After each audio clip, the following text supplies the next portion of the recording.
So I am a big fan of supernatural TV. The show? No, not the show. The show's okay. Well, hang on. You're making me take a stance on something I wasn't ready to talk about. Yeah. Woo.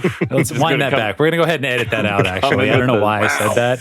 Alex is volunteering to be the attacked, editor. Is what I heard. Is Supernatural the show a cuss? Can we not say Supernatural the show? I immediately 20 comments come in. Kevin, stop it. Yeah. Go ahead, Alex. We won't attack you. Yeah. No, you're good. But my preferred supernatural style of TV shows to watch is the ones where they'll just be ghost hunters, or they'll go into an old building and, it's usually 2 or 3 guys. And then, we have the one lady who will do camera or something else, and she'll be treated respectably, but the guys are just absolute degenerates. Lord only knows where you found them. And they proceed to go in there and antagonize ghosts, spirits from beyond, supernatural elements and such. And they record it, and it makes such great TV. It's absolutely trash TV, but it's great TV to watch. Yeah. But the problem Alex, are you pitching us on a podcast genre change? Clearly. This is Alex's spin-off announcement. Midstream pivot. Yeah, I'm not even a quarter of the way done with all the books, but I think it's time to pivot. I'm bored, moving on. Am I not guys, the only ghost in my on garage. this show? Did you guys get other ghosts for this episode? Maybe. Multiple ghosts. But yeah, as far as ghosts go, the issue that I always have with these shows is they have all this high-tech stuff. So we got an EMF meter. We have a thing that's going to detect human body shapes and see if they move in the background, even if there's nothing that our mortal eyes can see. And it's all this technology that they try and justify. And the problem comes whenever I try and break it down into, well, does this actually make sense or does this not? For instance, let me give you the main example that I always think of. If you've got a building or a piece of land, let's say, and it's had 20 different buildings on it. Wouldn't it be nice to have a building or a piece of land? Man. Right? Speaking of 90s, telling you. That's supernatural. That's like something outside the realm of possibility for me to imagine. Yeah. Deeply, deeply unbelievable, beyond belief, if you will. Yes. But you've got some plot of land and it's had multiple things on it. And it's like, oh, well, there was a factory here one time and the factory caught fire and the spirits that couldn't escape it were murdered or murdered by the negligence of companies. Yeah, exactly. And the fire murdered them. There's R.L. Stein in the crowd taking notes. Yeah. The smoke that kills. The smoke that killed my dog. Yes. But Welcome to Dead House. For all of these things, if you're rebuilding something on there, could you get new ghosts? Could you bring new ghosts in? Or is it some sort of amalgamate where, that ghost's arm was actually hanging out in that beam one day and we brought it in to build a new building and such? Do they become more powerful? Do they become less powerful? Do you end up with like weird combinations that are favorable or not? Is there like one guy with telekinesis? There's another dude who's really good at making spooky noises. But there's no answers for that. When you're going to talk to a ghost and all you're doing is like, ghost, I think you're super stupid. Everybody said you're too cowardly to show yourself. When I would be like, dude, let's have a conversation. Like, how did this happen? Is there multiples of you every place that there's a board from the house you died in? Yeah, like, how would that work? Soliciting opinions. Yeah, exactly. There's got to be science to it. And maybe I y'all don't know have more belief to it than I do. Yeah, you're trying to attach science to something like this. I do love the idea of like a guy having his arm hanging out the window, so like his arm's not haunted, but like the rest of him is haunted. So he's like an armless. He's like an armless ghost, and was like, "Oh, what happened to you?" He's like, "Nothing. I just had my arm out the window when this place burned down." I always thought like it was like a regrets type thing. Like maybe his arm has no regrets, but like the rest of his body does. So his arm lived to the full of its possibility. Yeah, he tattooed no regrets on his arm. So his arm's fine. His arm YOLO'd out of there. Tattoo the rest of his body. Arm was able to move on. Like, at least some of you was able to move on. But yeah. All right, hypothetical situation. Guy is driving in a car or he works in a factory. Arm falls off in one room, goes to the nurse's office. The wall falls down, other arm gets caught, other arm comes off. Oh no, we got to get you to the hospital. A leg gets caught in the door, leg falls off. Whatever. Anyway, this guy is basically starfished across the factory in these different rooms. Term, yeah. And so very unsafe factory. This happens 5 or 6 times. Well, you said one room's. You did say that his arm fell off on the way to work. Like that's not a job site injury. So I think that's. What if it's a work truck? Are you implying that ambulances are the most haunted vehicles of all? Oh, is that why they wail as they go by? Like, that's so dumb. So this incredible. So this spirit field goes outside of the building and extends to the vehicles that come to the building. I see. Okay. Yeah. Okay. So I was gonna do this in this factory, but I think an ambulance is probably the better way to do it. A lot of times, somebody's arm dies or goes to sleep or something in. What? I don't know. I don't ride in an ambulance. Or goes to sleep. I am not a doctor. Please don't hold me to this, but I'm pretty sure. Remember what I said earlier about you not having to fact check yourself on podcasts. Right, it's just not a rule. Right. Yeah. Yeah. Okay. So anyway, one of these rooms in the factory or the ambulance or whatever has somebody's arm, somebody else's leg, somebody else's other arm, somebody else's other leg, somebody else's torso, somebody else's head. Do you get like some sort of, do they make friends and become like a Frankenstein ghost? Oh, that'd be cool. Oh, I see. Like it's an amalgam, like they find each other. Like it's a found family kind of trope. Yeah. Well, but then that gets me about the idea of people say, oh, it's souls that haven't moved on. And I was under the impression that the arguable interpretation of Frankenstein was, does this individual have a soul? And if so, what is a mortal soul worth? Yeah, and that your and soul's not in your arm. How many people would it have to be? So if you've got one dude who died losing all his limbs, but found familied 4 other arms that died in that factory, and then those get on there, does he have a complete soul? And could an exorcism send him to whatever afterlife he has? Or could they only go to arm hell or arm heaven? And then... And would, if the exorcist did expel this 5-person soul from this Frankenstein body, would they all go to different places, or would the bad foot get a free ride? I don't think my foot has a soul. Like, does your foot have a soul? Yes, the sole of your foot. You fool! Oh my God! You fool! You Set walked myself into up it. for that.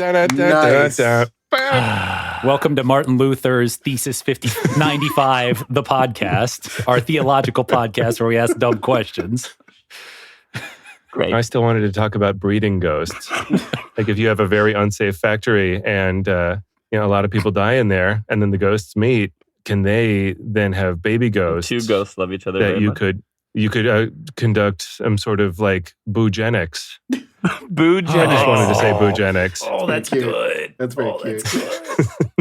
That's Boogenics. great. Oh.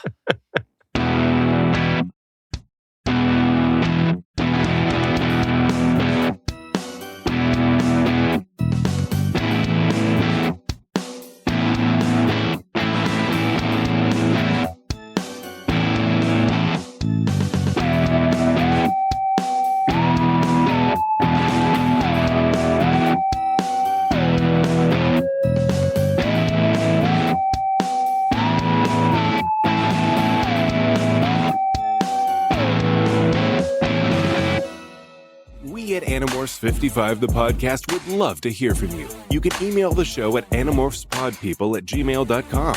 We also post links to other listening methods, our Blue Sky account, and links to friends of the show on our Linktree at linktree.com/Animorphs55, the podcast. Enjoy the show. Well, welcome to Animorphs 55, the podcast. I'm going to smooth transition right into there. I'm Zach, one of the great many hosts today. I am Patrick, another host that we'll see what happens with my soul. And Alex, the final host, who may or may not be in synchronicity with the Yeerk inside his head. And I'm Kevin. I'm a guest today. I was on a podcast called Goosebumps, but I'm not anymore. Was it called Goosebumps? Is that what it was called? Was it called Goosebumps? I think it was called Goosebumps. It's called Goosebumps. It's called Goosebuds. Something. It's been so long. I don't remember much of anything anymore. I do remember that happening just about every episode. Yeah. Welcome to Goosebumps. Wait, no, hold on. Hold, please. Hold. Come on. Yeah. So everyone is totally. All of your listeners are totally on the same page at this point about who I am and why I should be here, because I read different books than you guys. Yeah, but it was like the same thing. Absolutely. Got the credentials. It was like this book ruled. Like the Goosebumps books were much worse. Yeah. Yeah, well, I say the same thing as in like you found them right next to each other on the shelf or in the little paper thin magazine that you were going to look at. Yeah. Right now, I am a normal man who makes video games. That is all I am. That's it. That's it. That's it. I don't podcast anymore. That's a lot to me. I don't talk into a microphone anymore. This is it. This is all the microphone anyone's getting for a year. Well, I'm it's glad better for your mental health. Yeah. I'm glad Kevin came on for us. Well, I think you're Kevin enough. Today we remember Barbie. Yes. Today we read number 16. I was Kevin. This is my thing. Show you the cover in a audio format. Number 16, The Warning, aka Jake turning into a rhinoceros.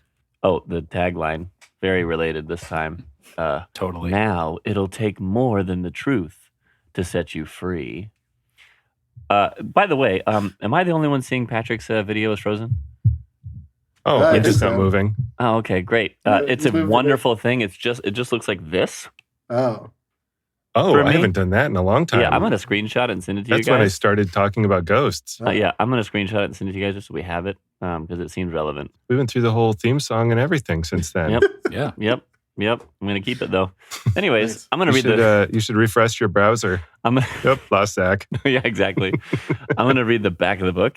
Here we go. Jake's made a pretty amazing discovery. It seems like there may be other people who know about the invasion, others who know about the Yeerks. Jake finds a website devoted to the Yeerks. And Jake, the other Animorphs and Axe aren't sure it's too good to be true. They aren't sure it's too good to be true. Okay. Does it make sense? I think that makes sense. Yes, okay. It could be not too good to be true. Yeah. Too furious. They aren't sure it's too good to be true. Or they aren't sure it's not too good to be true. They aren't sure whether or not it is too good to be true is how they're unsure in general. Like they don't know which way they're going. Jake and friends, they ain't know. They just don't know. Okay. Ain't knowing. But if they try to investigate the site and it's a trap, there's no way the Yeerks won't find out who they are. There's no way, but yeah, okay. If they don't check it out, they'll never know. Why are there so? They won't never not know on opposite day. Keep that in mind. If they don't check it out, they'll never know if they're the only ones fighting. Whatever Jake and the others decide to do, they've got to move quickly because Visor 3 isn't the only one dying to meet them. Golly, there's like 9 negatives in this description. Good news, we found ourselves a new drinking game. Hey. Goodness. Okay. Yeah, so this is a Jake book, and this I particularly love the middle panel of this one. Yeah. Rhino boy. I want to show that to my barber for a haircut, That haircut is wild. This is the one that everyone remembers as the internet book. That's what this one is. The internet book. Yep. Kevin, how many Animorphs have you read before now? I've read 3. This is my 3rd, I think. Okay. I read the one where they kill Hitler. Sure. Yep. Yes. Obviously. I've read the one where there are tiny aliens that hate them. Helmicrons. We haven't gotten to Helmicrons yet. Yep. Mm-hmm. Or killing Hitler. Everybody should see Alex's face. What am I reading? Can't wait. And then I read Rhino Time. And those are three. I love Rhino Time. Those are 3 random books. I mean, I don't think you could pick 3 more random books to read out of this series. Yeah, and I read them all in my 30s. Kevin, can I commission you to make a video game called Rhino Time? Rhino It sounds Time. amazing. Rhino Time. Every 10 to 15 seconds, it just goes off. Rhino Time. Rhino Time. Yeah. So how does this one start? He's just browsing the internet. It's very 90s in this first chapter. I mean, I think this. Yeah, it literally starts out B-ball 24. I typed. Then I entered my not password, code phrase, code word to sign on, which is like so close. A lot of this is like is like kind of like good. Like a lot of this is like kind of like in there with the lingo, but code word to sign on, I think it could be that. I think we might use code word back in the day. It's just so wrong. Yeah, this reeks 90s, but this reeks like, I mean, it's just very like the internet just became a thing. 90s. And somebody told you about their experiences on the internet. And that's what you wrote at that down. time. Yeah. Yeah. I think you sign in or you log on, but you don't sign on. You might log in. Or you log in. Ooh. You might. But I don't you know what? on. I did used to sign on to Prodigy. Yep. If anybody remembers that. Mm-hmm. Prodigy's still a thing. Wait, it's a game. It's a kid's game. Never mind. This is a thing. No, not the musician either. No, not that either. This is the internet email. Oh, wow. I did not have that. I think I've had the same Yahoo like my whole life. Is that weird? It's not bball24 though. So don't email bball24 at yahoo.com. Yeah, and he's talking about how, I can, this whole internet thing, it's run by Web Access America. Yeah, what could that be a reference to? I just don't know. Yeah. Netscape. Also, I love how Jake works in that he's ballin'. Like, I love that. Like, he wants to spell any notion before, like, we get into the meat of things. Like, yeah, I'm ballin'. I don't anymore. Yeah, but yeah.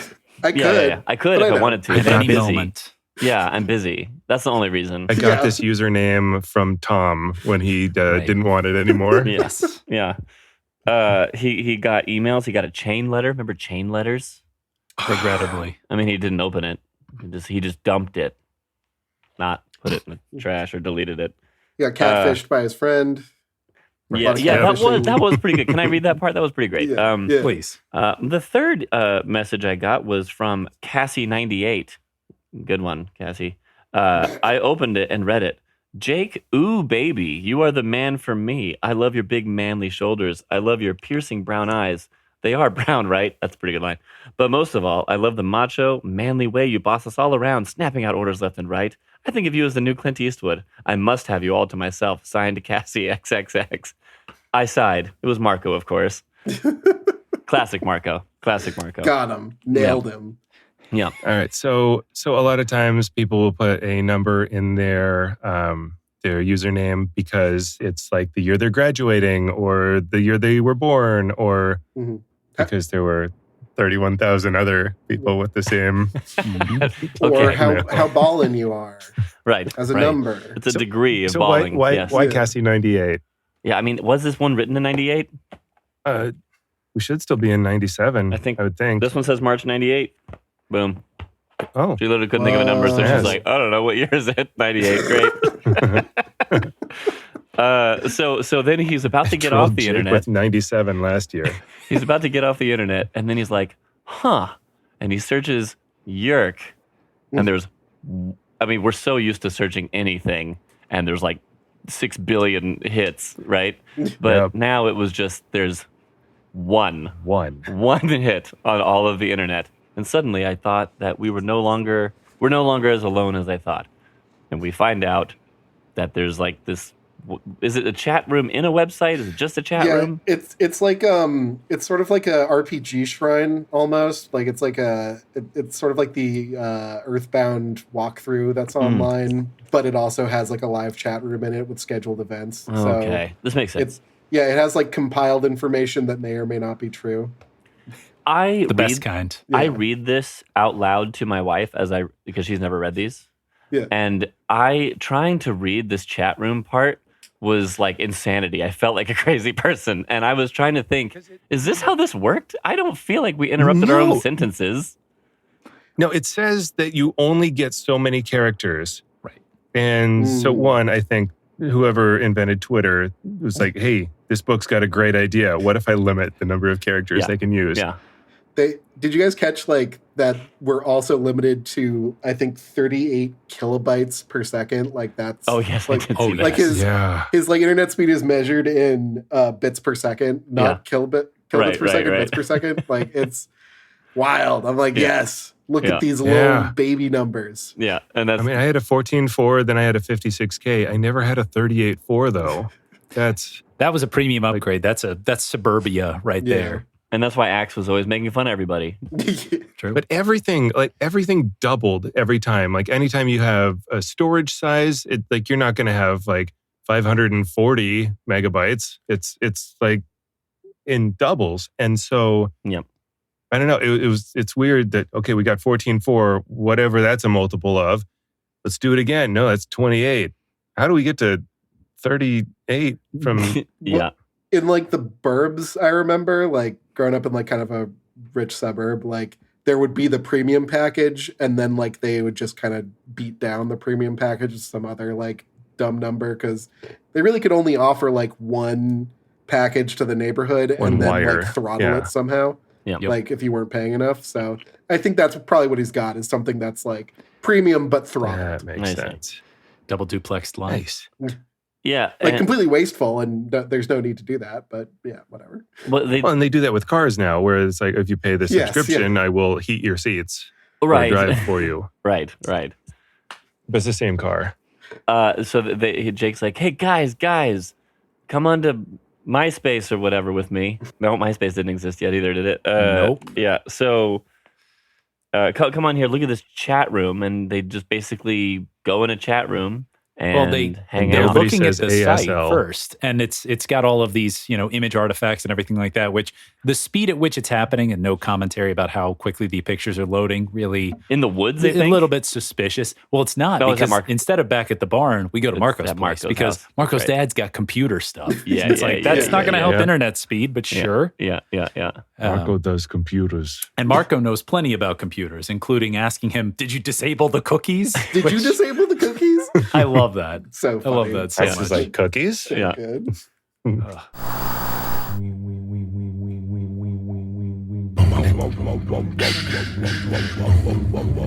internet. A 56K frontier. I tried to picture packets of information as they moved through the phone lines, but I forgot my password. What did they look like? Flash games? Singing purple gorillas? Were the chat rooms like Recess? I kept dreaming of a GeoCity I thought I'd never see. And then, one day, I guessed my password correctly.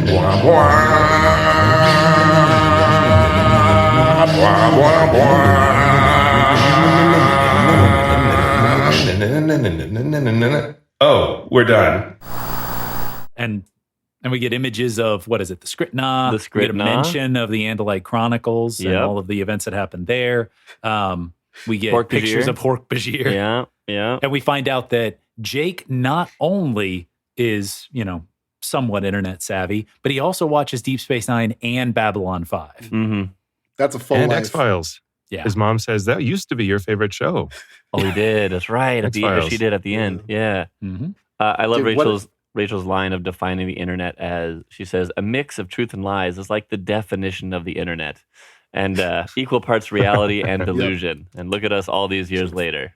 Still true. I love how Toby is like missing out. He's like missing out on Hawk stuff. Like he's like, I gotta defend my territory and eat mice.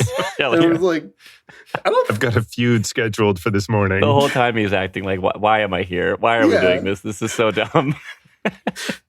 It's like that dude really meant to just lock into his Hawk life. Like there was no way he did that by accident. Like if that's even a question at this point, he's like, you guys took me away from all my really cool Hawk stuff. I miss my Hawk wife, guys. Yeah.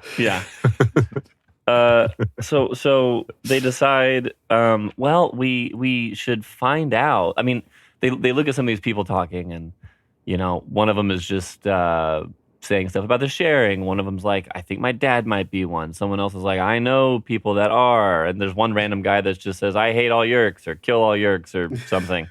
Yeerk hater, H8ER. Love it. Hater boy. Yeah, but that was the one. Wasn't he the one that he kept saying, kill all Yeerks, kill all Yeerks, kill all Yeerks? Oh, hey, Basically. you should go talk to that person that you think is a controller. It'll be fine. Oh, I mean, kill all Yeerks, kill all Yeerks. Yeah. So obviously a controller. And the Animorphs are like reading all this and just immediately flag, this person's definitely a Yeerk. This person's like normal human. This person's questionable, recruiter whatever. or something. Yeah. And this person sounds like a basketball scout. Jake, I think you should give him your information. This one's B-ball 25. Does that mean he's better than you? He said he can hook me up with the premium skills package, but I need to give him, the secret password, which is my parents' credit card number, the 3 digits on the back, and the expiration date. Yeah, they just got a WAA Visa card. I can use that. Exactly. Yeah. And so they decide, well, there's no better way to figure out who these people are than just go directly to the... What is this plan? The internet. That's what I'm thinking. It's like go to the building of the internet. It's got to invade AOL. Yeah. Yeah, this is just this whole book has got me thinking, this is needless risk after needless risk. Yes. Jake, you are a bad leader. He's a bad leader. We say that almost every episode of this, but in this one, he's aware of it. This is a bad plan. Yes. Yeah, that helps, I guess. Hey guys, first step is admitting it. Anyway, we're going on a plane. Yeah. I feel like this book is also very like Exquisite Corpse style, where it's like some very distinct adventures that kind of interact with each other, but going on a plane as flies really doesn't have much to do with the internet. I understand that like we need to get from point A to point B, and this is an interesting set piece. Mm-hmm. And not everything can occur like in the town or over there or whatever. Mm-hmm. But I mean, we just jump right into stealing a baby's dirty diaper to sneak aboard a plane as flies. It's funny because this is the internet book, but I remember this as the Jake on a plane as a fly book more. Jake's on a plane. Jake's on a plane. Yes. Just set up, like just lob that one up for you. Man. Yes, yeah. B-ball 26. But this is the fly book. Yeah. Hey, that's what year it is. Yeah. They decide it's too far away to go to this place to go literally invade the internet. Yeah. And it's a couple hours away. There's no way we could like fly there, morph, demorph, all this, come back in time. So it's better to get on a plane, but we don't have money because we're like 12 or 13. Yep. Yeah. So let's morph flies, right? And we'll get on the plane and get a free ride. And there's a lot of parts to this plan. And this is before a certain event made getting on the plane much more difficult. Getting into the airport. We started to say the same sentence at the same time. Incredible. So yeah, because they describe like, people were coming off the plane and some of them were walking on, but a lot of them were hugging loved ones that were there to meet them. And I'm like, I remember that. Yep. You could do that. Kids, if you're listening, you could go up to people to say hi as they got off a plane. That was a thing you could do. Yeah. I remember it. Why wouldn't you be able to do that? Yeah. Just another failure of Jake's leadership. I'm just saying, had he really been on top of it, airports could be different these days. Yeah. And they think, all right, well, good. Here's a question. How do we, once we're flies, I can't see anything enough to know where I'm going. Well, there's a baby over there. There's an obvious solution that isn't weird, that won't be weird. It's not weird. It's not gross. Right. I mean, y'all know my feelings on Jake, but this was... While it is a dumb plan, it is not the dumbest Alex plan. Alex likes Jake's plan here of following a poopy diaper. They did get on the plane. They did get on the plane. Yeah, they did. So they get the poop diaper. They put it in a trash can next to like the boarding gate. Then they go to the bathroom to morph flies. Tobias has never been a fly. Tobias gets lost for a moment as a fly. Yep. Stuck under like 2 whole chapters of poop jokes. It is it is a lot of that. Which comes 2 books after book 14, which had also a bunch of poop jokes. But there 3 of them in the like handicap stall, and then Marco's in his own stall. And the 3, Axe and Jake and Tobias are in the big stall, and they're turning into flies. And this guy's like, "Hey, you guys done in there?" And he's like, no, I gotta go. And he like kicks it in. Like, this is like a what common are you hoping occurrence to find in the series. This happens a lot. Like they're in bathrooms and people are just like shaking doors saying, "I can't hold it." Like, what are all these adults that can't? Oh yeah, they wait? did that in the crocodile book. Yeah. You guys are gonna go. There was a bear and a crocodile fighting to the death in here. Yeah. Also a squirrel. Part of the Yeerk's plan is to give everybody IBS to make them more vulnerable. It's a very subtle detail added by K. Devastating, but man. But it does make sense. It makes sense when you see all the kicked in bathroom doors. Did you guys catch the part where they say morphing isn't logical? It's not a smooth transition, which kind of contradicts the entire cover of every single Animal Morphers book. Yes. Plus, you're not wrong. I mean, he's literally wearing, I think, Jinkos on the cover of this one, which is not skin tight or whatever they say you have to have. It's not a morphing approved outfit. Yep. You can't morph in Junkos. No, you can't morph in Jinkos. Everyone knows that. Unless you're going to be the flyest looking fly there is. What's that? There's a giant pair of pants flying around the airport. There's a fly wearing Jinko jeans. He looks so good. Somebody lose the bottom half of their body in here? Because my waist is snatched.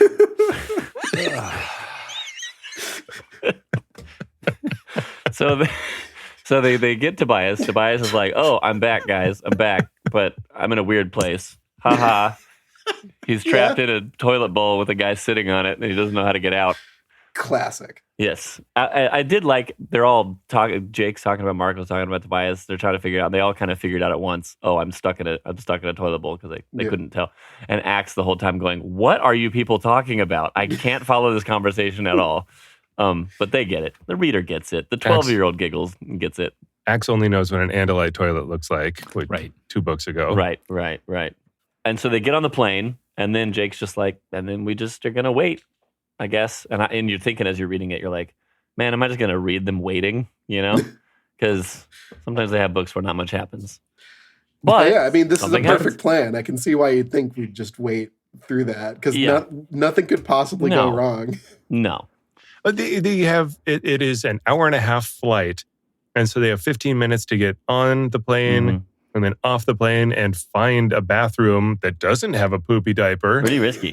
In like Tampa or wherever they're going. Yeah. And I've never been on a plane that we shut the doors and it's less than 15 minutes. Take off right away. To get in the air. Blasts off the tarmac. Just like Jake yelling in thought speak, we gotta go. Yeah. And then run out of time. And then when you land, I mean, I guess if you're the flies, you don't have to wait when everyone stands up and just blocks the whole way out. The whole time.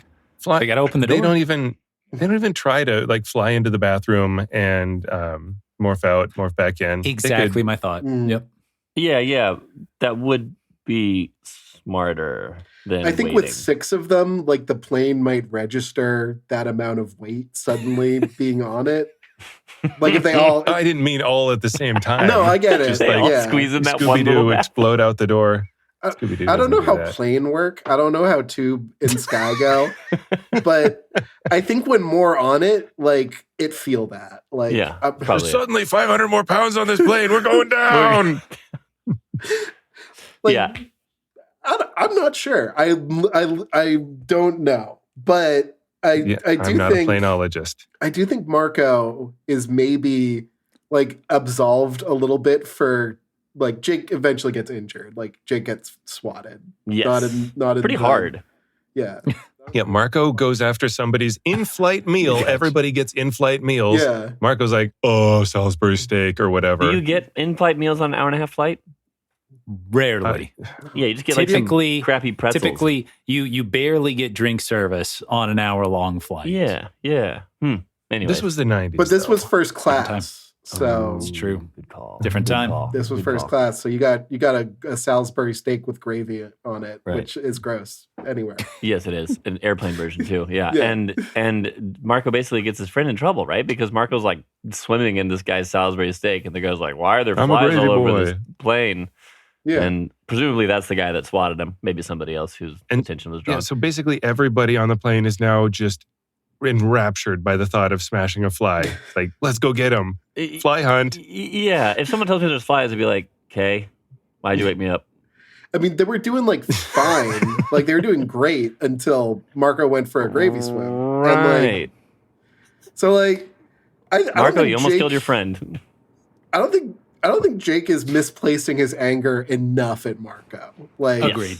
I think he needs to just like, instead of like be the stoic leader, I think he really needs to beat Marco down sometimes. A little bit, yes, I agree. Because they always say like, oh, Marco, he'll lighten the mood sometimes, or but he's funny though. Yeah, but you can't like put people in danger over. Yeah, but have you tried a gravy bath, a gravy swim?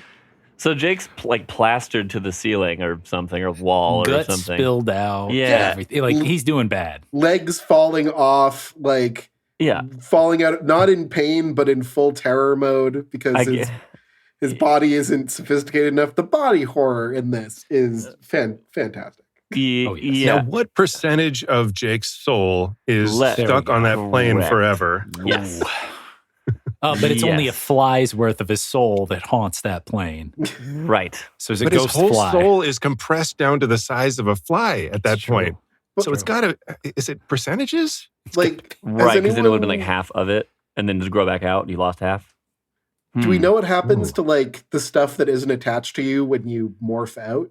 Like, there's a future book. This isn't a huge spoiler, Alex. There's a future book where like one of them loses a leg, and then they demorph, and they still see the leg over there. So like they've created a leg, like a tiger leg or whatever. Sounds like an infinite chicken glitch. Like, yeah, solve world hunger. Okay. Right. Like you can create matter. Yeah. Yeah.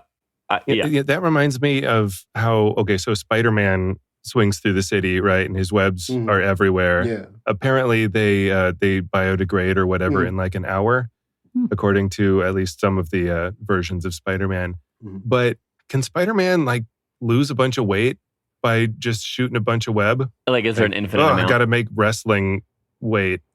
So for a little swing. It depends. Well, it depends on organic or not, right? Yeah. So sometimes only like the Tobey Maguire Spider-Man makes the web in his body. And even he can't do it if he doesn't believe enough or something. Yeah, he has to believe in himself, which is crucial. That's true. That's true of all of us. We can't make web unless we believe. That's how spiders work. That is how spiders work. And then that's how Frozen worked. She couldn't control it until she got happy again. Right. Yeah. So you think, Jake's stuck to this ceiling. How it's going to be pretty hard to get out of this situation. No, it's super easy, barely inconvenience. I just have my fly friends grab me as flies and carry me as a fly, like 5 flies carrying another fly. How does this work? Do you know what was super, super annoying? 1 fly. You know what I'm going to totally let slide, though? 5 other flies carrying that 1 fly. Now I don't care about flies anymore. I'd be freaking out for that because I'm like, this is the fly mafia. They've got this coordinated. Can you imagine seeing 5 flies carrying a dead fly? House flies? Zoom by your ear? No, not really. But like bees or wasps or some other critter like that? Absolutely. I've seen that. And You have? That's not a good feeling. That is weird. Maybe it's a little too much going on. Maybe it says something about my prejudices, but I would assume the other flies did that to that fly. Like, I wouldn't assume the flies were being helpful to that fly. Paulie sends his regards. Yeah. I was like, those flies are organized in a bad way. They aren't helping that fly. We're not going to see that fly again. Oh, man. And that reflects badly on me. I should believe in the potential of random flies to help each other. He's taking the long gravy bath. You know what I'm saying? What has society done to us? So yeah, they get it somehow. They scrape them and they fly as crazy flies to the bathroom and go under the door maybe or something. I don't know. They get in the bathroom and Jake demorphs and is pretty freaked out about it. So yeah, like a lot of, if the door was closed, that means that somebody's in there. No, they auto close, right? Because they've got the little latch that shows that it's occupied. Yeah. I was going to say, if it was just like open, so many planes have a seat like right across from the bathroom. Yeah. You just say, hey, there's something horrifying going on in there. Let me in. Let me in. I gotta go. Yep. But they do get off the plane and they fly away and okay, they eventually get to their destination, which is the WAA, Web Access America building. to find the names of the people with those screen names that they saw that one time. Yep. And that's really their whole plan. Well, they do hit a Taco Bell. This is written down. They do. They do hit a Taco Bell. They do hit a Taco important. Bell. And Jake was like, I feel better now. Sauce. Yeah. Oh, yeah. That's right. Tabasco. Yeah. And Jake, again, eats his feelings. Yep. Like in book 1, eating the nachos. Yes. I don't recall so much product placement in the other Animorphs books that I read. It comes up. Some more than others. Yeah. Yeah. And it's very choosy. Like some are like just right on what the brand is, and then others are like, oh, well, we can't say that one. Let's do something that parallels it. We get like Taco Bell, Papa John's, and Wendy's in this book, and I'm like, did Kay Applegate get that like skrill? Get a little this? bit. Like, Yeah. I won't judge. Yeah. Good for her. She deserves it. Yeah. What are they going to do? Sue children who can turn into animals? I think not. This will be whenever I get to talk to her, it'll be my first question. Did you get some of that Wendy's money? Do you have that Wendy's cash? Yeah. She pulls out like a $5 Wendy's cash coupon. Yeah, I still have it. Nice. I need a sequel that explores whether or not Marco gets a Papa John's in his basement at some point. Oh yes. So they get to this building and they're like, all right, we got to figure out these. They don't have a plan. It's just like the next step is obviously we go there, and then what? We just look around. There's the computers over there. There's the board that they write all their usernames and personal information on. Yeah, it gets like very like Deus Ex or like System Shocky, where like I don't know. It's like this infiltration mission is just sort of like everyone who should be standing guard kind of has like NPC. Yes. Like they look to the left, levels. so I just went that way. Yeah. Yeah. Oh, we get a great plan for a moment. Like again, there's like inklings of good plans here where he's like, what if we stole DNA from employees and then impersonated them because then we couldn't really be caught? And I'm like, oh my gosh, we finally did it, guys. It took to book 16 to come up with a great plan. Yeah, humanimorphing. Like I didn't know. I didn't know like they could do that. One, humans are animals too. Yep. I have DNA, Greg. Could you morph me? But like they decide no because they decide it's unethical to steal someone's DNA. Like one person decides that. Yeah. But Cassie. I mean, I would be like, I don't like, I don't want to like betray the cause or anything by adding the Animorphs, but like if like the fight is ongoing, like you can be me if you want, if it's going to save the world. Like I consent to you using, like the government already has my DNA, right? Like if anyone with like vaguely my genetic code did an ancestry test, they got it. So the Animorphs might as well have mine too, because that will actually do some good. Yeah, I don't think it's a big deal, but it's such a throwaway part too. Like we get this throwaway idea of like, oh, we'll do this. Oh no, I think that's really unethical. Okay, I guess we're not going to do it. This deeply helpful thing that fundamentally isn't an ethical question. Study ethics for once. It's all I'm saying. If they go down that road, then the series kind of diverts into like an espionage series of just everyone like the series about children being forcibly drafted into a war that they didn't want to participate in as children. Correct, but Applegate wrote this primarily to be a thing about animals, right? The alien stuff came in like to just make it sellable. You to ain't got to kids, tell right? me, baby. So how are you going to teach people about people? That's true. That's true. You got me. I morphed into the most horrible thing I could think of. My friend's mom. Oh my gosh. It's atrocious. But what if like you spend more than 2 hours as your friend's mom and then you're your friend's mom are your forever? Friend's mom. Your friend's got 2 moms. Bam. Wow. It's the 21st century. Bam. So then they're like, all right, I don't know what to do. Axe, can you like computer things? And he's like, yep, I can computer things. And I just need a distraction. So the distraction is great. It's Jake is a tiger holding a bucket while Rachel as a grizzly bear has a mop. And I think Tobias is like beak pointing at things about like where to clean. Yeah. And there's a great little line in there. I didn't write it down though. Where they're like, hey, is that a bear? Oh yeah. Yep. You animals aren't authorized to be here. That's that was another one. Yes. Aren't they also mopping the carpet? Like yes, that was the other part. Yeah, here it is. Is that a bear? Yeah. Is it mopping the floor? Uh-huh. Have we got nuts? I'm not nuts. It's the bear who's nuts. That's carpeted up there. Good line. Perfect. That's an Animorphs line right there, you know? That's a good one. He ain't wrong. Yeah. Good team comp. Also, like throwing the skunk in there. Like I don't know what Tobias is doing. He's just a birdie, but like searing a lot. To searing. Searing sounds different. To sear. Yeah. But they run out, and then Mark was like, "Yep, we got it. All right, great, yep, pretty much, we did it." And then it's a very quick back home. And then I didn't want to take the plane back, but we did. But we did it. And I'm fine. I'm back.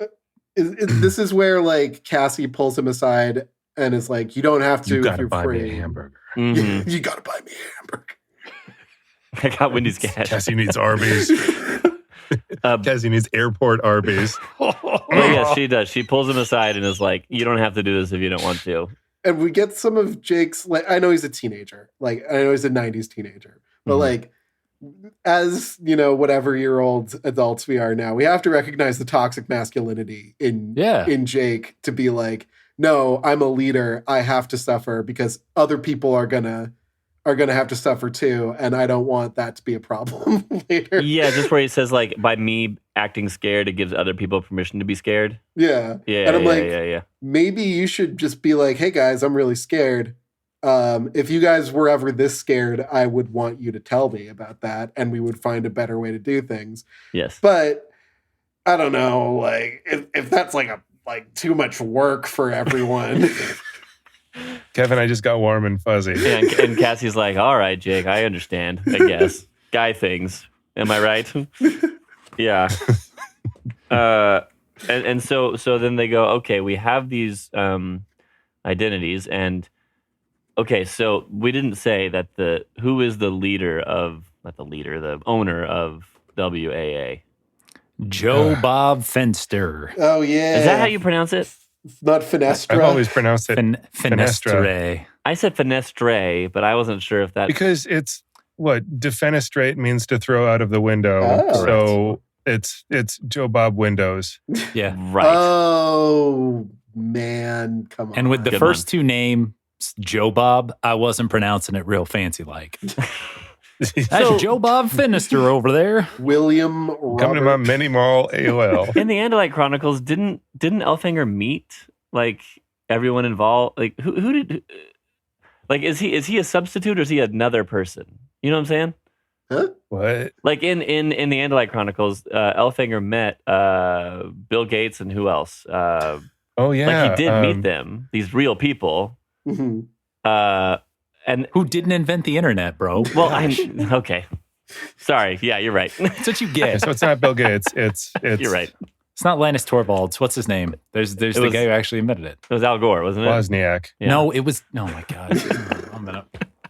I quit this podcast right here. I'm sorry. Tony Stark. Yeah. Man, these are a lot of Animorphs characters I don't know yet. I've only read Alexander Graham Bell, the powerfulest Animorph. Yes. So they realize that he is actually one of the people in that chat room. Like the owner of this whole company is in the chat room along with other people. And they're basically like, well, we can go see what his deal is. He's like a billionaire hanging out in chat rooms about Yeerks. Like, that's weird. Or that one kid that keeps talking about his dad's being weird. Maybe we should keep him from talking to his dad, even though that Yeerk hater guy keeps saying, go tell your dad, it's fine. One of those two. Which one will I choose? I got to make the right choice. I could tell it was going to break Cassie's heart if I said it wasn't. Very much. The kid's name is Gump. Yeah. This is at the height of Forrest Gump mania, sweeping the nation. So the chat room, the screen name was Gump. Kid's a real Gump head, real Gump lover. Yeah, he's Gump. That was my first. That was my first screen name choice, but it was already taken, so I had to go somewhere else. Yeah. It's too bad. But I love the idea of being like, you know what? We could go save this kid, or we go beat up a billionaire. And everybody says, all right, let's do it. Let's do it. How nice, the energy. How nice is the kid's house? Yeah. Not nice enough. Time to go jump a rich person. Yeah. So they get there and they're like, oh no, first Jake's like, all right, I got to research like what to do. But I'm having a nice family night. And you know what?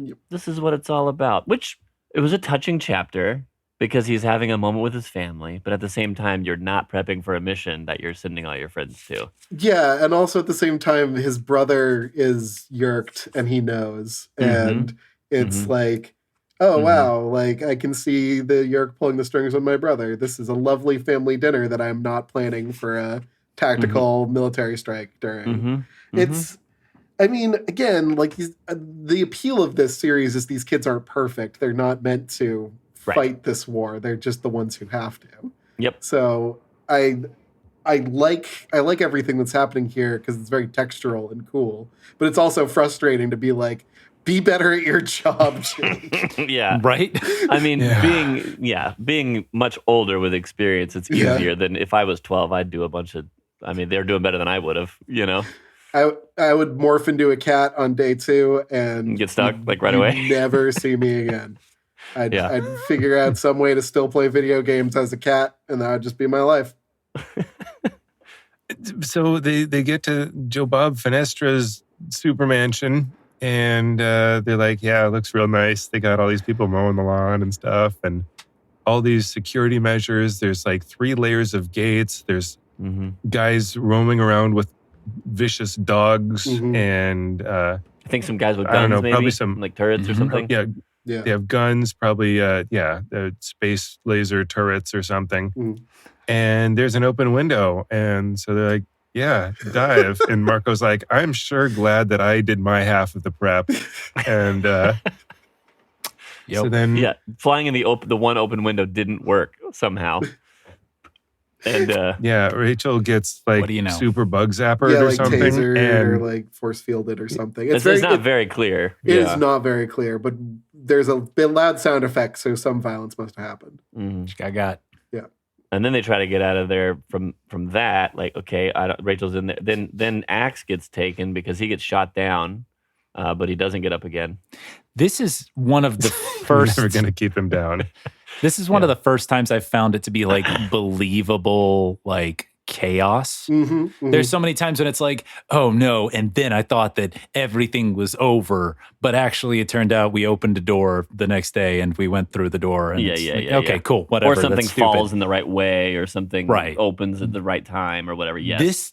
This felt like just absolute bedlam. Like everything is going wrong. What do we do on a time frame? And it did a good job of maintaining that tension. Probably the most chaotic since the first book when they tried to rescue Tom, I would say. Yeah. I feel like it's appropriate too because they crammed this at the end of the weekend before like they started Monday or whatever. Like this is very like you put it off too long and you tried to like get ahead of yourself and now everything's crashing down around you. Exactly. Don't procrastinate, kids. That's what she's trying to say. Good lesson. Good lesson. And then they just get out of there. The rest of them, the rest of them escape. And so they reassemble on the roof of a Denny's, more product placement. And was it Denny's? No, Burger King. I believe it was Wendy's. Oh, that was the Wendy's. Oh, this was the Wendy's. Okay, the burger grease smell was real intense. Yeah. And Jake's like full on freaking out internally. And not externally. I don't know why, but it totally skipped my mind that, they have less than 2 hours. We got to figure out how to save them in less than 2 hours. That was a cool element, having the ticking clock. Yeah. Yes. You could point out the same thing of them not prepping. Like, why have they ever not just gone to the garden to just be like, let's get this animal. Let's get this animal. Let's get this animal. I don't know. They don't have time. Whatever. Is there an upper limit on how many morphs they can have? They don't know. They don't know. Okay, so that's interesting. Never mentioned. I guess I understand like putting off Rhino, the thing that can impale you and until you stomp you to death until you really need it. I guess I understand that. We are cutting it really close to Rhino time. Yeah. But like Rhino time do happen. Like he sneaks in with Tobias because Marco just needs to put Marco on the roof. Cassie's had enough dialogue this episode. I was a little unsure why this wasn't like, why was Tobias there was my like question. Sometimes they just run out of things for characters to do. Yeah. Yeah. I feel like if this was going to be about Jake and Cassie throw Cassie out there again and maybe resolve a little bit of that back and forth that we had. She could have come with earlier. Yeah, maybe like do another like, are you going to admit you're afraid now, or are you going to like some like maybe have some kind of, but it's just a bias. He's like honk honk. I'm a crow bird man. I'm a hawk. I'm annoyed about what happened. And I'm just going to kind of complain a little bit. My friends are dying, so I'm going to steal some candy and do backflips for the children. Okay, that's it. So he steals cotton candy as another distraction, and Jake lands on a rhino, demorphs, hopes that the rhino doesn't notice. Halfway it does. He falls off. The rhino sees him, and he's just like, I'm going to put him in the trance by grabbing him and acquiring him. Yeah. And then we get back at the barn. Yep. Somehow he then remorphed back to the bird and then flew out of there before the rhino squished him or ate him or whatever rhinos do. I mean, I kind of like it because it's like almost like an Edgar Wright kind of cut or whatever, where it's like, where like the most interesting thing already happened. The exfil isn't really the most interesting part. Fair. Let's just kind of skip it. The rhino is like whammied or stunned or whatever. Like the rhino's just chilling, and he's fine. Yeah. So yeah, we already watched him sneak into the thing and be all tense and then get the rhino. We don't need to see the same sequence of events backwards. Yeah, it's a lot of this book is a lot of sneaking in, thing go, and then sneaking out. Like I appreciated just like kind of moving on from there. So like we're back at the Wendy's. Like we have I think like 15 minutes to do this whole like exfiltration, find our friends, get them out of here. And it is an intense 15 minutes. Yeah. I can't see. I'm gonna I like Marco's thing. What are you morphing? Is it when Jake starts turning into the rhino? Oh, that's what you're morphing. Like he's this big, huge thing. Yeah. And he's like, I can't see. You guys have to just tell me where to go, which is kind of fun. Like being up in the air and being like, go left, go right, go forward. You know.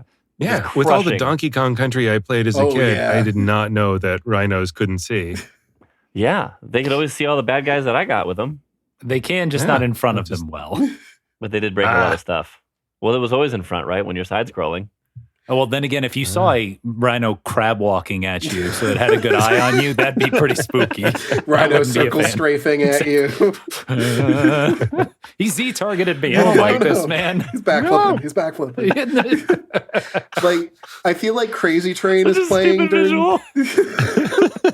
I feel like Crazy Train is playing during this like infiltration sequence where the rhino is just crashing through stuff, bullets are bouncing off of him. Yeah. Like it's a total like after being a fly and having your guts spilled, after sneaking around, after being silly, and after doing all this careful stuff, we're finally just smashing stuff as a rhino and getting through to the point of things. And it feels awesome. Like it's a great cathartic. It's a great pacing choice for like this final stretch of the book. Just have Rhino smash. Rhino can't see much. That's a good trade-off that makes everything feel real. Now we know why Rhino not all the time, Rhino only sometimes. But now is Rhino time. Now is Rhino time. Hey, direct me to the door. Crunch. Okay, where's the next gate? Crunch. Hey, this one's really hard to break. It takes me a couple times. Man, that was a tough door. You missed the door. That was just a wall you just went through. That's pretty fun. Rhino can't do stairs. We learned Rhino cannot do stairs. He tries. Yeah. Crushes under him, so he can't go up. So then they're all demorphing in this house that I guess doesn't have cameras, whatever. And they got to just... Cameras weren't invented until 2002. That's right. Exactly. I forgot. No, they call out that what if somebody with a camcorder was recording. Some point in this book, they mentioned camcorders. Oh, at the Rhino acquiring, I think. Like they were like, oh, we're at a certain angle that they can't see us. Oh, yeah. Or something. They're always at angles where people can't see. That 480 by 320 video is going to capture my whole visage and ruin my spot. You know? Come on, man. Yeah. So then they're like, all right, we're out of time. Like we're so out of time. And I think they actually just do straight up run out of time. Right, like that. Like if it was down to the true, because there's a thing that we find out in a minute. If it was actually the 2-hour limit, they would have missed it. Right? Yeah. But so. they get up to the, because Jake makes the idea of like, oh yeah, I can thought speak to him. Duh. And he's like, hey, is everybody there? Exactly. That is what Jake said. And so he's like, I'm going to go ahead and reach out to Axe and Rachel, and does so. Yeah. And then Axe gets cut off. very appropriately, gets cut off mid-sentence, and they don't know what happened to him, right? Yeah, and weird how that works sometimes. That just I just can't understand that. Yeah, so they go, they find the door that is guarded. They get the guards to go away. They think Jake is a tiger. It's pretty great. I love some like genre savvy guards. Like the guards are like, okay, the tiger just psychically told me to walk away. I think I'm going to walk away. Yeah, there's no arguing with that. Because you do see movies where it's like they still fight that, and you're like, dude, why would you stay? This is not a no money. I want to fight a psychic tiger. Yeah. And of all the times to not drop product placement, could have told the guard to go buy some Frosted Flakes. Could have. That's great. Missed opportunity. They are great. So they go in there, and they see. They go in the door and they see Kevin. This is like very much like what the Yeerk home planet looks like: green skies with lightning and like molten pond and such. This green lightning is driving my electric bill crazy. Luckily, I'm a billionaire. Exactly. This is why I did it, to get my green lightning. But all of this was just for the lightning. Yeah. They see their friends frozen. They're frozen in stasis or whatever. So now they the think morph they're time dead for a while because they're not moving. The morph time doesn't count. The clock is timed, so they got a break. This is where I honestly got a little disappointed because I kind of wanted this guy to be a human antagonist, just like a collaborator through and through. Because that's what they think he is. Like before, they think he's like a human collaborator.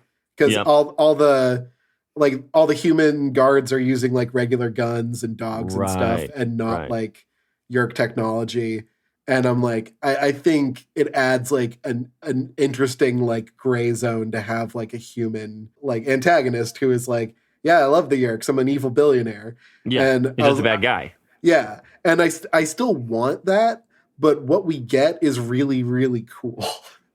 And it's kind of implied that I can't tell for sure, but it's kind of implied that the guy is just like the real Fenestre that's being controlled is cool with it, but you can't really tell because the Yeerk's like, there's not collaboration. He says that they formed a partnership, and the Yeerk like programmed the internet, and the guy's like, yeah, I love being rich. I wouldn't have this without the Yeerk. He's my buddy. And so I feel like he's on board. This is the only voluntary controller that I've seen so far. But we still don't actually hear from him himself. We only hear the controller say it. Yeah, this is all according to the Yeerk, because he's not going to... We won't know if he lets the guy drive. And hang on.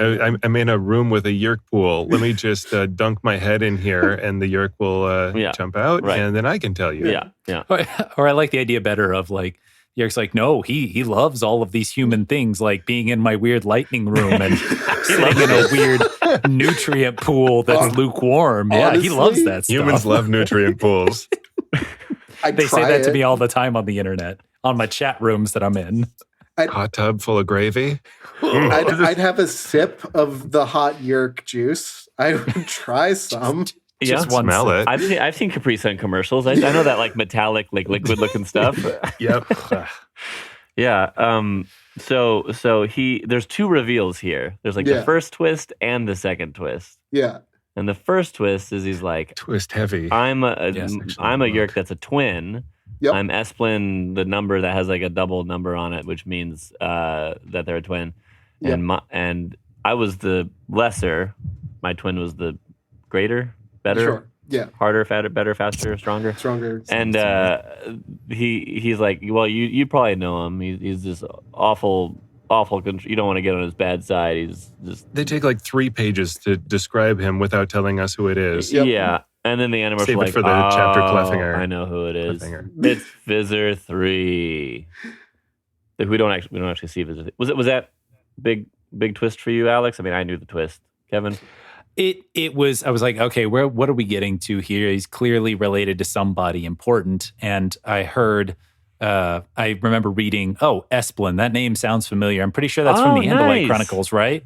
And then it was like, oh, okay. I didn't know the number though. So I was like, oh, that would be weird if they did that. And then I'm like, is he his cousin or something? And it's like, oh, he's his twin. Okay. Little soap opera. Okay. In my opinion. Yeah. Like based on like just the stuff I've read and seen, like I think Visser 3 is in like the first episode of the like live action series, which I've seen. But like, yes. It's kind of like everyone keeps referring to Darth Vader, and I'm like, oh, I recognize the name Darth Vader. I've just never seen him do anything or be anything. Because I think I've just kind of evaded him, like just in the 3 books I've read, like Visser 3 has not shown up. So it's like, oh, I'm Darth Vader's twin. Wow, like, yeah. Twin. Cool. Because the Darth 3 you Vader. read, he's not involved. Yeah, he's like the big bad, who becomes a little more mustache twirly as we go, but he's still the big bad. Yeah, he's not in here. Like an Andalite, right? Like, yes, he's the only Andalite controller. Yeah, but like we find out that like Visser 66 or Junior or whatever, like Visser 3's twin, VJ, Visser Junior. Find out that VJ is like he's a cannibal Yeerk. Like yes, that's the next big twist. For like rising above his station and making this guy a very prominent billionaire, he's been cut off from like the Yeerk swarm hive or whatever. Yeah, the pool, like resources that they go to. Yeah. So now he can't get the very specific Dunkaroos that he needs to live unless he unless he eats them out of other Yeerks. Yeah. Because Jake is almost like scared for a second because he's like, oh my gosh, if he's found a way to like not need to go to Yeerk pools, like we're screwed. Yeah. And then the guy's like, yeah, I eat other Yeerks. And then Jake's like, oh, this guy's crazy. Close one. So you're like on our team then, right? Wait, how do you get the other Yeerks? Yeah. How do you think I get them? Yeah. Like, I don't know. Like, the internet? Chat rooms? Yeah. Cassie's like, no, Jake. Yeah. No, Jake. Yeah. No, it's like with an egg where you like crack it just a little bit on both sides and then you just breathe straight into it. That's it. It Just blows the Yeerk right out. That's it. Problem solved. The Yeerks hate this one trick. That's right. Yeerks hate it. Blowing in my ears. So Fenestray's using this chat room. The reason Fenestray was in the chat room in the first place was luring controllers as much as he can so he can eat the Yeerk. He has to eat one every 3 days. And Jake's like, all right, so that's like 100 a year. That's pretty good. Cool. And Cassie's like, no, it's not cool, and like tries to attack. There's a big old commotion. Yeah, Cassie and Jake are at each other a little bit about this. Jake's been second guessing himself this entire book. Yeah. And we've now turned down 2 tools of destruction against the Yeerks. We can't humanimorph. Yep. And we also can't employ Hannibal Lecter Yeerk to eat the other Yeerks. And fine, just tie my hands, why don't you? I mean, obviously, we don't want to win. Yeah, like, I mean... Do you know how many... Yeah, oh, boo-hoo, they're killing humans. You know how many humans we have, Cassie? Not all of them are great. Not all of them are cute little kids worried about their dad. Like, you know, maybe, like, we figure out, like, you know, I don't know. I guess we're grading humans now, and that makes us the fascists, and that's bad. So, yeah, I guess I get it. Yeah, Cassie, we'll just pick which humans it is. Like, let's just decide. It's fine. Jake ran into someone's house and proceeded to gore a human being with his horn. Yes. Just to get his friends back. So apparently human lives are just, sometimes worth more, sometimes worth less. LOL, he won't be able to sit down for like a week. Yeah. No, he's dead. Yeah. He's dead, Jake. Human groins are not worth much to Jake. Yeah, the Yeerk can't eat that. Yeah. This is in the James Bond movies where he kills like 100 bad guys to get to the leader bad guy, and then he's like, no, I won't kill you. Better than you. Yeah. Better than that. Right. You can live. Yeah. Or Batman throwing someone off a building or something, but I don't kill. Yeah. Good idea. Yeah. It just seems like we got all the trauma of like these ethical quandaries and none of like the benefits of going against them. This is true. That's this book summed up. And then they just it's a very quick wrap up, as becomes standard sometimes with these. Yeah, we got Rachel, we got Axe, and we left. And well, they make a deal with the guy, like a ceasefire, because they like, we could kill you right now, but I would like to leave. So you let us leave, and we will not kill you here. Yep. And by the way, we should say the reason that there was all these guards and gates and all these traps and such was because he thought Visor 3 might come to kill him. Right. That was why that was a thing. But yeah. So then they just kind of leave. They're like, yeah, we walk by all the broken stuff we destroyed. Sorry about your house. And yep. See ya. I broke your toy. But they just kind of feel bad. Like nobody feels good after this. Yeah, they found new information, but they botched the mission, but they got everyone back, and it's just like 2 steps forward, 2 steps back. Like they're in kind of like the exact same place. It's just the only thing that's accrued through all these missions is more trauma. Correct. They know more bad stuff. Yeah, that they didn't know before. Yeah. Yeah, and like he talks about like fear being like now the crack is there, and like you can patch it, like you can patch a rusty car, but it's never going to be good as new again. I loved that passage. I thought that was really good for like a metaphor for a kid's book. Yeah, that's good. It's like, try being 30, dude. You're gonna think about that rusted spot every night before falling asleep. Like it doesn't go away. Love him talking to his mom too, who's like, it does get easier. Thinking, oh man, this is just about being a teenager. Yeah. And I'm like, dog, if your mom knew, she'd be like, you know what? Maybe this trauma is warranted. Maybe this is reasonable. Yeah. But he does. It doesn't get easier. His mom does say like, hey, it's better when you're an adult because you've had experience and you've gotten through hard things. What was the other thing? At least I'm not a teenager. At least I'm not you. Yeah. Dog, so relatable. That's right. So then he goes and he hasn't really settled things with Cassie after they yelled at each other a lot. He finds Cassie went on her own to go let Gump know not to talk to Gump's dad. I don't know if Gump is a boy or a girl, but... And I don't know how old this Gump kid is, but he flies in or Jake flies in and he says, oh yeah, here's a kid petting a dog. Well, at least most people would think it's a dog. I wouldn't think it's a dog. Having known Cassie, I knew it was a wolf. Yeah. Okay, you have morphed into a wolf and are at like an elementary school. And the teachers are like, hey, look at that. You have singled one child out to go follow you like into the woods. Perfect. Yeah. Maybe Gump wants to live deliciously. The teachers can't be bothered. Yeah. Hey, kid, I brought you a bucket of gravy. Cover yourself in this.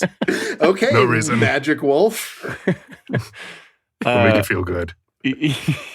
Yeah. By the way, they also when they were doing all that, I mean, they talked a lot to people that they normally don't. Like they talked to guards, they talked to Finestre in Morph. Thought that they blew their cover a few times. They talked to this kid Gump. That used to be the rule, Kevin, was like, let's not talk to people as animals so we don't blow the fact that we're humans instead of Andalites. I didn't even know that they could put people on the group chat or whatever. I didn't know that was possible, that you could just shoot it at a guy. You can talk to anyone, and then you haven't read a Visser 3 book. And because Visser 3 famously yells as loud as he can to everybody because he's so important. Right. So he'll just yell. Like people he doesn't know are there. Yeah, because that was a part when they were arguing in front of Finestre. It was like, Cassie, I can't believe you do this. Jake, I can't believe you do this. Well, you're just saying your names in front of this guy, but they're private talking or whatever. So if there's a guard, and I know we're running long, but if there's a guard, right, he's guarding a door, and you don't want to rhino through him, you want to do a little bit of finesse. Could you just try psychically go into this guard's mind and go, eat at Arby's, eat at Arby's, eat at Arby's, eat at Arby's. Yeah. And they'd be like, man, I really want to eat at Arby's. Yeah. I think it's only dialogue. I think that's it. Okay. But there is the question of if you just bother them enough? What do you just say 1,000 times and they'll do it just to get you to shut up? I don't know. You can't just little brother somebody psychically without them ever knowing that you were around. Make them think it worked better before you had a cell phone on you, because otherwise you'd be like, hey, I think your phone just vibrated. You should check that. And get them to look away for a few seconds. Yeah, that would have worked. Yeah, and in the end, they're just like, man, we feel bad. War sucks. No, that wasn't great. Let's work together and help Cassie clean her barn so we can all not think about this terrible day we've had. And Joe Bob's house burned down. Yeah. Oh yeah. When they leave, they say, "Hey, as long I'm still super mad that you're doing all this, Joe Bob. As long as you remain in this house, we will not kill you." Mm-hmm. And then the next day, the news was nothing but Joe Bob's house is on fire, and that's all they're showing on the news. Oops. Don't know who did it. We'll never know who did it. Yep. Maybe Visser 3. Maybe Cassie. Maybe me. Yep. You'll never know. Which is I'll never tell. Pretty good line. I love that. Like, yeah. Because after rejecting humanimorphing, after rejecting cannibal Yeerk man, arson. We'll do arson. This is fine. Yep. Arson and fey trickery. It's a victimless crime, okay? I was super happy we burned a billionaire's complex down. That was great. I think Joe Bob should be a little stinker about it, though. I think you should put a Home Depot tiny home on that property and with a little sign that says "Still counts." Still counts. Didn't leave. Yeah. Just folds his arms up and be like, "Fine, you're gonna burn my house down? I'll just put up a new house." Yeah. The next time we see him, he's actually a turtle, and so he's like, "I've always got my house with me. You can't attack my house." Oh man, Yeah. He's a turtle that very slowly cannibalizes here. You better watch out. What a life! A billionaire turtle, that is. But according to the wiki, we never see this dude again. We never see Joe Bob. That's right. Ever again. It is tragic. That's right. I don't so recall it ever coming up again.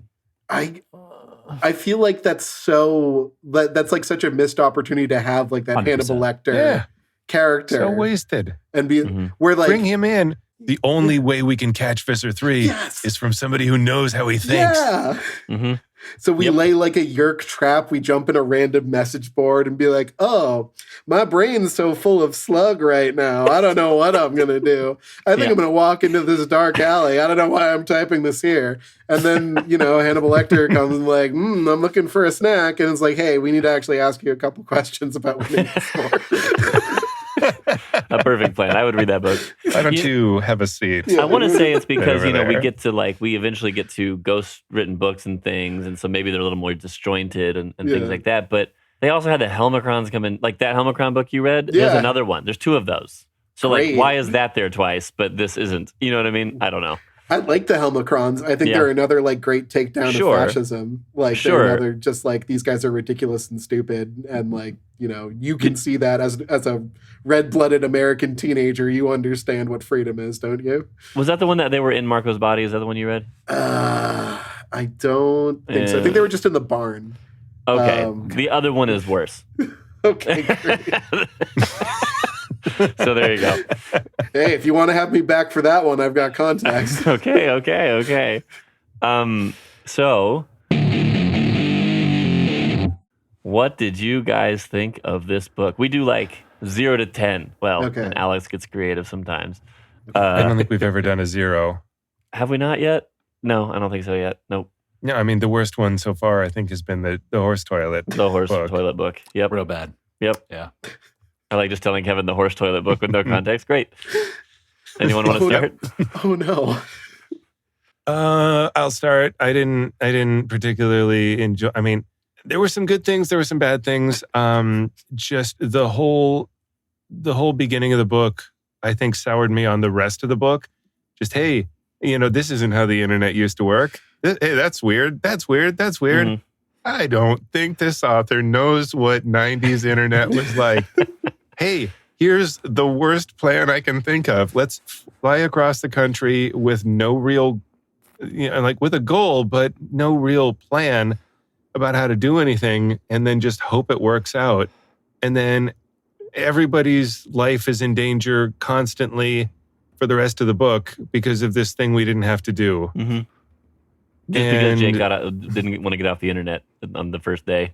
Yeah. Yeah, he did. He's just that was enough basketball, but I still got 5 minutes. Mm-hmm. What else can I look at? Teenage boy, unrestricted access to the internet. Yeerk. There's other things on the internet, kid.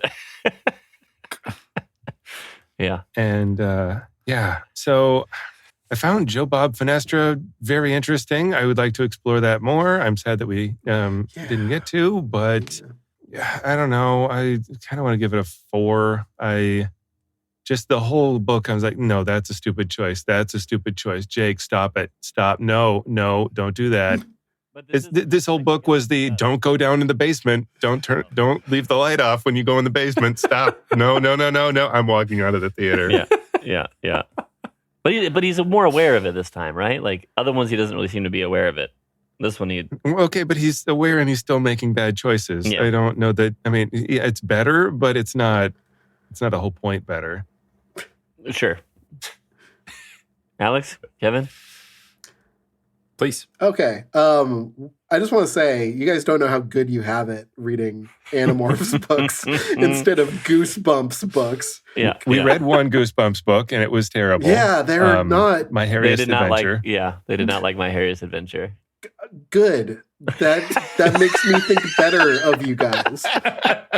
And it was already high. Like I feel like if we were reading stuff like this with like themes and like characters with traits that come up and are referenced and then the body horror, I mean, compared to any Goosebumps book, this is a 10. This is a 3,000. This is like a 400 million. Because it does like precisely like 3 or 4 literatures like at once. Like it's, I think as far as like the books I have read, this is probably, I'm going to give it a 9. From just my experience with Animorphs, I've liked all of them. This one had some of the stuff I was looking for, though. I'm admittedly disappointed that Hannibal Lecter Yeerk doesn't come back. That really dings it for me because I think it's such a great setup to have that guy in the background. But like, it has what I wanted to like see in a Animal Morphers book. It's got body horror. It's got relationships. It's got birds. It got Rhino time. It's got Rhino time. It was fun. I had fun. So I'm going to give it a 9. Cool. And you know what? This is the first book, I think, that anybody's been kidnapped or like captured. Every other time it's like, oh my God, it's my arms, ghost arm, whatever. And but we all did get away. It's okay. Yeah. And okay, I guess book 1, Tobias didn't quite get away on time, and so he's a hawk. Tobias. But yeah, but you know, there was that tension, which is real good for this book. And yes, I realized that we are very spoiled for reading this series. Sorry, that came off harsh, but like it's just yeah. You guys don't know. Everybody's got trauma that they bring with them through their lives. That's right. I think this. Okay, so this book is like, it's the internet book, but it's also the Jake Fly Squish book. I think this is one of the, when you look at all the different Animorph books, some of them start strong and like they kind of get weaker. This one, I think it's better as it goes. I think the beginning is weaker. I agree. Beyond the 90s references being incorrect sometimes or whatever, like it's just kind of like, why? There's so many other things you could be doing besides this. But once it gets going, I mean, the second half kind of rocks. Like the chaos at trying to go to Finestre's place and then crushing through the house and then finding out about like, oh, it's this twin. Oh my God, it's a cannibal twin. Like just so many things happening. Yeah. And Rhino's a good morph. I think that's a morph we're gonna see. Sometimes they pick these morphs that are just like a one and done. I think we'll see Rhino a few more times. We haven't gotten any more lobster since book 5. Nor ant. Or thank God. Doesn't come up. Yeah. Gosh, I'm gonna give it a. I think I actually liked it more than I remember in the past. I'm gonna give it a 6. I'm gonna give it a 6. Yep. I was mad at it the whole time. This is worse than I remembered. But I do have good memories of it, just not good recent memories of it. Got it. Okay, so let's see. So we're kind of all over the place. What was it? 9, 6, and 4? 4. Okay, all right. I'm gonna be a contrarian as well. And how? Oh yes. I don't know which way. And I'm gonna say, I know.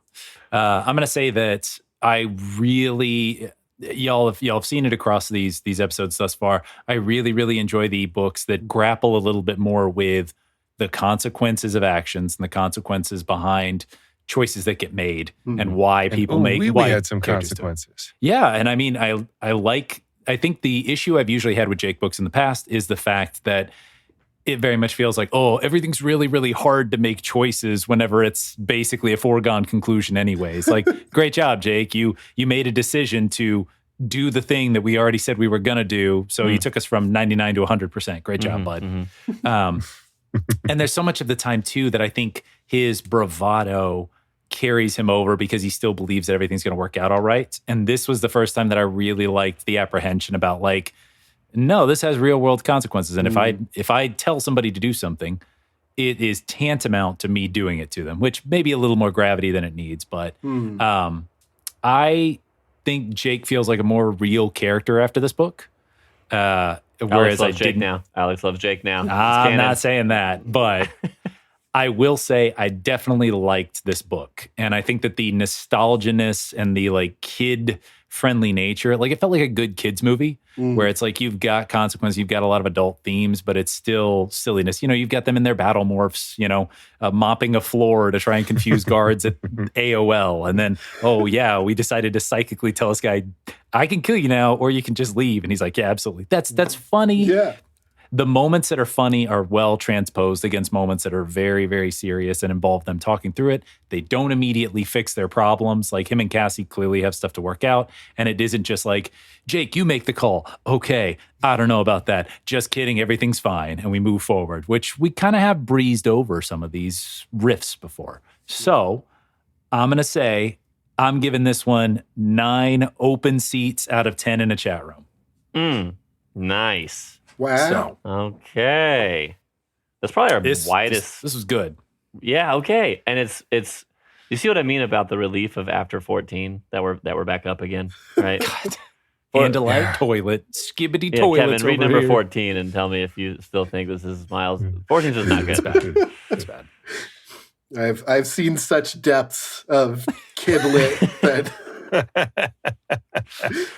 yeah, when you get to like the 2000s and all that, oh man. And then beyond that, horror, yeah. Kevin, tell us what you got going on with your life, man. Hi, my name's Kevin. I've been this voice on the podcast. I make video games, and you can play those video games if you go to Supertry, supertry.itch.io. And that's where you can play a lot of the video games I make. If you've heard my voice a few times before, hello again. It's nice. It's nice that we're here together again. If at this juncture you think, hey, Kevin's pretty all right. We've hung out a few times and he hasn't done anything too bad. Maybe truck on over to givekevinmoney.com. That's where my Patreon lives. And love it. You don't even have to give me any money to be a part of my Patreon. You can just join up, and sometimes when I release a free post, you can get it. But if you did give me money, then I would use it to live, which would be pretty cool. And I might continue to appear on things that you enjoy, such as Animorphs 55, and also supertry.itch.io. If you like to hear me talk, bad news, I don't do that much in a lot of places. So ask Animorphs 55 to have me on again for a guest spot, or check out the old episodes of Goosebuds or Pretend Friends. That's my other show that doesn't exist anymore, but people like it and it's good. So there's a lot of information for you. I hope you've enjoyed this time, as I have enjoyed this time as well. My name is still Kevin Cole, and thank you. We made it through this together. Yeah. I'm so happy. We did it. Never a better pitch. Oh, also, what about Space Kings? Oh, yeah, there's a Space Kings book. If you like tabletop adventures, but you're like, why so much math? Why so much dice? Why can't drink? Why can't do this every week? Maybe play my dumb game for babies called Space Kings. Sorry, I love Space Kings is my tabletop RPG. I made it for my friends who are improvers and not mathematicians. who sometimes have trouble with reading comprehension and math. We use it to make pretend and make each other laugh and have a good time. And if that sounds fun to you, you can listen to me play Pretend Friends with my friend. You can listen to me to play Space Kings with my friends on the show Pretend Friends, or you can go over to spacekings.space, a website that takes you to where you can see stuff about Space Kings, maybe buy Space Kings. If you're like, man, this is great, I just wish it was made out of a tree. Great news for you. It is made out of a tree. It's a book. You can buy that book at book.spacekings.space. Nailed it. Now, a lot of people may wonder, Kevin, you seem like really good at marketing. You seem like really good at capitalism. There's no way you live with your parents and are broke. Well, the truth may surprise you. So once again, spacekings.space and or givekevinmoney.com. And stuck the landing. Bye now. Nailed it. That's how they get you. Thank you. That's how they do it.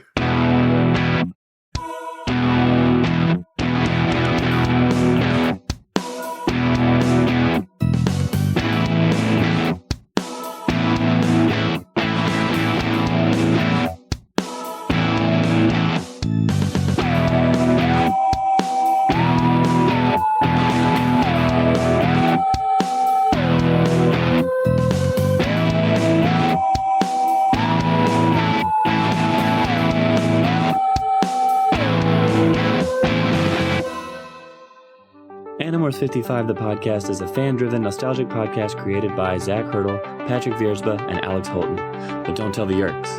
Theme music provided by Neko Boy. Podcast artwork by Rachel Hurdle. Episodes edited by Patrick Viersba. Based on the 90s sci-fi kids series written by K.A. Applegate, Michael Grant, and other contributing authors.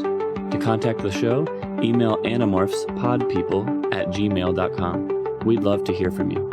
And opinions expressed by our guests do not necessarily reflect the views of the Animorphs 55 the podcast crew.